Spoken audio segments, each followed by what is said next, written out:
et c'est les Taïfa locaux qui mènent au score grâce à un penalty transformé par Suleiman dans les arrêts de jeu de la première période. Jules, on peut dire que c'est une domination de Taïfa qui a tout simplement porté des fruits.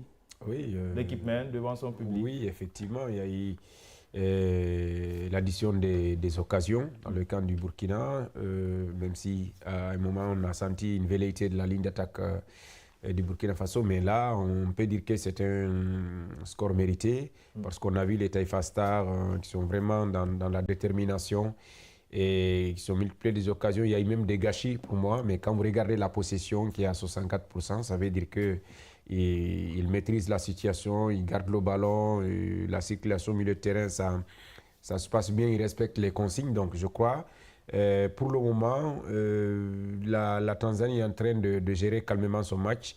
C'est au Burkina maintenant de réagir dès le retour, mais quand vous menez après les 45 premières minutes, après tant de difficultés, parce qu'il y a eu tellement d'opportunités, de belles situations, mais le problème, c'est la concrétisation. Sinon, cette équipe tanzanienne pouvait même marquer avant ce penalty. Et donc, 1-0 à la mi-temps, tout est possible de part et d'autre, mais je crois qu'avec cette possession que nous voyons, on peut dire que la Tanzanie maîtrise la situation pour le moment.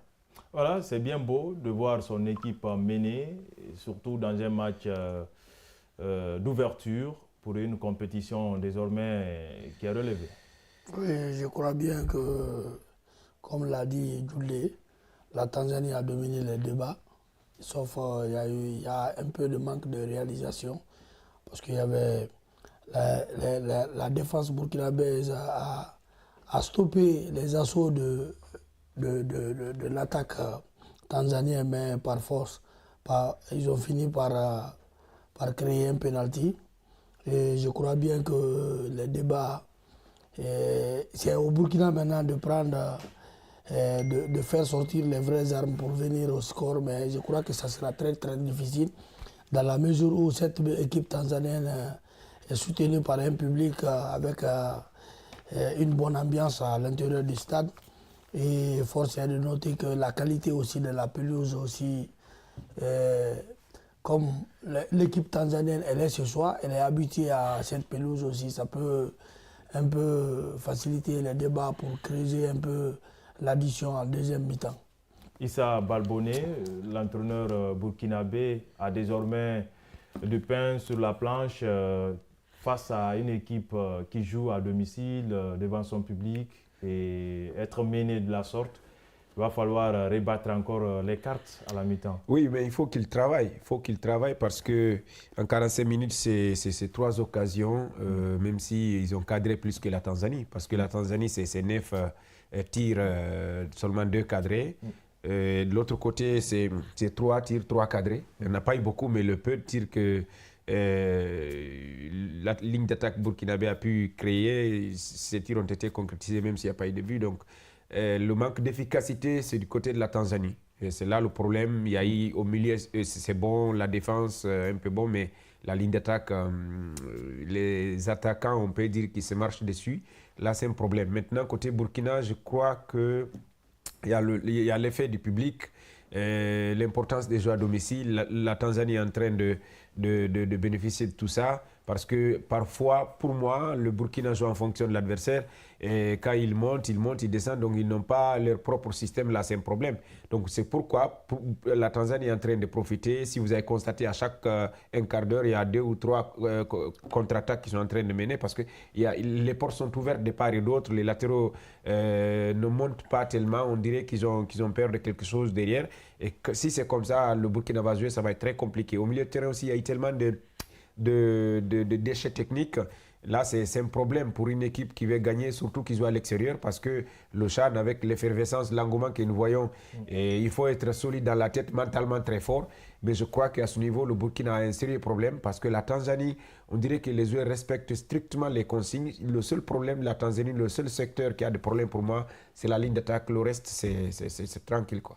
À l'allure où vont les choses, on voit beaucoup plus l'équipe tanzanienne prendre davantage le dessus avec l'appui de son public. Oui, oui, surtout avec l'appui de son public et aussi les latéraux de la Tanzanie qui se projettent vite en avant. Je crois bien le latéral gauche et Kabombe, on a même vu que Kabombe même a raté une opportunité de passe décisive sur l'attaquant. Il s'est complètement loupé pour la dernière passe. Je crois bien que le Burkina est en train de laisser le football, le ballon à l'équipe tanzanienne et jouer sur les contres et qui ont abouti à ces 3 tirs cadrés. Je crois bien que ça, ça sera un peu mal vu tout à l'heure à l'entame de la deuxième période. Parce que vouloir s'exposer à ça, et s'il y a des assauts de la part de l'équipe tanzanienne, si elle arrive à rectifier le tir des occasions manquées en première mi-temps, si elle est réaliste, je crois bien que le score puisse s'alourdir en deuxième mi-temps. Voilà, c'est l'opportunité d'ailleurs des Tanzaniens qu'on revoit encore en image avec l'ouverture du score pour cette 8e édition du championnat d'Afrique des Nations. En tout cas, les championnats locaux sont en tout cas en exergue. Voilà, une saine émulation désormais entre les pays qui participent à cette fête du football continental, il faut le dire, puisque c'est les joueurs qui évoluent dans leurs pays respectifs, selon le règlement en tout cas de la Confédération africaine de football, et par là même de cette compétition, il y a de la valeur sur le terrain. Effectivement, il y a de la valeur. Et aujourd'hui, on peut dire que le CHAN est en train de vendre l'image du football africain, ça il faut le reconnaître. C'est pourquoi dans ses discours, Patrice Motsepe est très content quand il parle de cette compétition.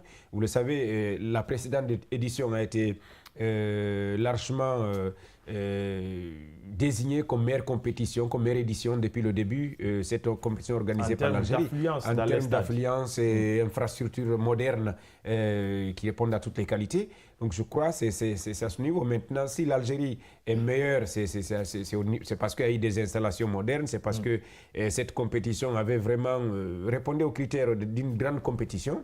Peut-être... Je ne peux pas dire qu'on ne verra pas la même chose dans ce CHAN qui est en cours là. Mais en Tanzanie, c'est bon dans ce stade-là. Mais dans les autres pays, peut-être un par stade. C'est là le problème. Donc je pense qu'il faut que les pays africains travaillent beaucoup à ce niveau, infrastructures et autres, parce que c'est ça la beauté d'une compétition. Mais si vous voulez organiser, vous comptez sur un seul stade, ça va être très difficile.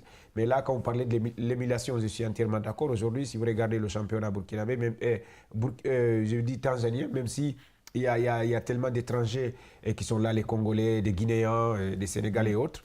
Mais le produit est là, parce qu'on a vu le produit de cette équipe tanzanienne, c'est qu'elle a proposé en 45 minutes. Et on voit aussi cette équipe dans les éliminatoires Coupe d'Afrique, Coupe du Monde. On sait que c'est l'ossature d'une équipe nationale locale. Donc je pense que c'est pourquoi moi je la désigne comme l'équipe favorite de cette compétition. Quand vous avez l'avantage public, vous êtes sur vos installations, et avec tous les atouts que vous avez, des joueurs qui connaissent très bien le football africain, je pense qu'il n'y a pas de raison. Aujourd'hui, on est en train de voir, parce que le Burkina a fait une très bonne préparation contre le Maroc et avec des joueurs expérimentés, mais tactiquement, moi je vois la Tanzanie. Donc je pense que c'est vrai, on n'a pas encore commencé à découvrir les grandes équipes, parce qu'on attend l'Afrique du Sud, on attend l'Algérie qui avait perdu au tir but, pourquoi pas la Guinée, et qui a fait en 2022. Bon, je crois qu'on va voir le Chili qui a envie de revenir dans cette compétition. Ouais. En 2022, la Guinée avait terminé 3e en battant le pays hôte. Espérons que cette équipe du Chili va faire mieux cette année. En 2021. En 2021. Compétition 2020. Oui, comme il y a eu décalage, ils ont mis 2022. 21. Oui, que la compétition s'est jouée. Et voilà, il y a eu tellement avec le glissement de calendrier, tout est parti de ce côté, cette pandémie qui a beaucoup freiné le monde entier. Parlant du football, c'est là où est venu, n'est-ce pas, ces différents glissements de calendrier. Voilà, donc on le fait avec finalement. Finalement, on est habitué. Même cette compétition-là, c'est 2024. On est habitué. Voilà, tout est parti de ce glissement de calendrier et on joue en 2025. Et d'ailleurs, la compète était prévue en début d'année, au mois de février finalement, puisque certains pays n'étaient pas encore prêts, parlant des infrastructures. Tel que le Kenya. Voilà, on a ramené à ce mois d'août-là et Coach Oulare, à quoi va ressembler cette seconde période? Bon, moi, je crois que cette période sera toujours à l'image de la première période. Où Vous pensez que la Tanzanie, les Taïfas vont continuer sur la même allure? Ils vont dominer sur la même allure pour l'avantage du terrain et même le public aussi, le soutien du public. Je crois bien que si le Burkina, parce que je crois que l'entraîneur burkinabé va mettre en tête que la Tanzanie est en train de jouer ses ailes, il y a le public par-ci, par-là, et il ne faut pas que, comme c'est la rentrée en matière, il ne faut pas que le score s'aggrave, il va tenir la baraque.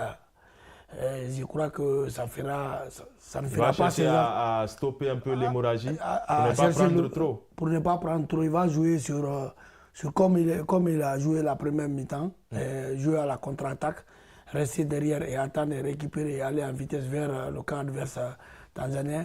Bon, ça l'a réussi jusqu'à un certain moment parce qu'ils ont réussi à avoir 3 tirs cadrés, 3 occasions, 3 tirs cadrés. Mais 0 but. Et finalement, derrière, la défense a craqué. La défense a avec craqué. Le penalty concédé. Jusqu'à la dernière minute qui a concédé un penalty. C'est comme ça. Ça se joue des fois comme ça. Quand vous stoppez chaque fois, si vous n'arrivez pas à tenir bon avec la valse des attaquants, vous n'avez pas à tenir bon, à un moment donné, vous allez craquer. Et c'est ce qui s'est passé. Et la défense burkinabé qui a toujours travaillé depuis le début de la première mi-temps, mais à la dernière minute qui a craqué et qui a créé ce penalty. Et heureusement pour la Tanzanie qui a ouvert le score.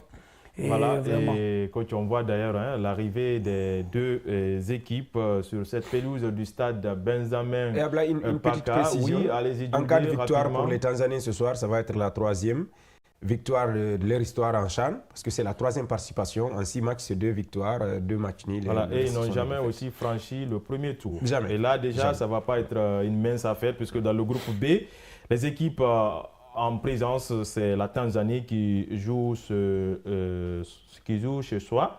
Et puis Madagascar, la Mauritanie, le Burkina Faso et la République centrafricaine qui a fait un match amical contre le Sili national de Guinée. Oui. L'équipe A', soldée par un nul ouvert d'un but partout, c'était à Douala. Sans transition, on va filer au stade Benjamin Mpaka pour la 2e explication de ce match entre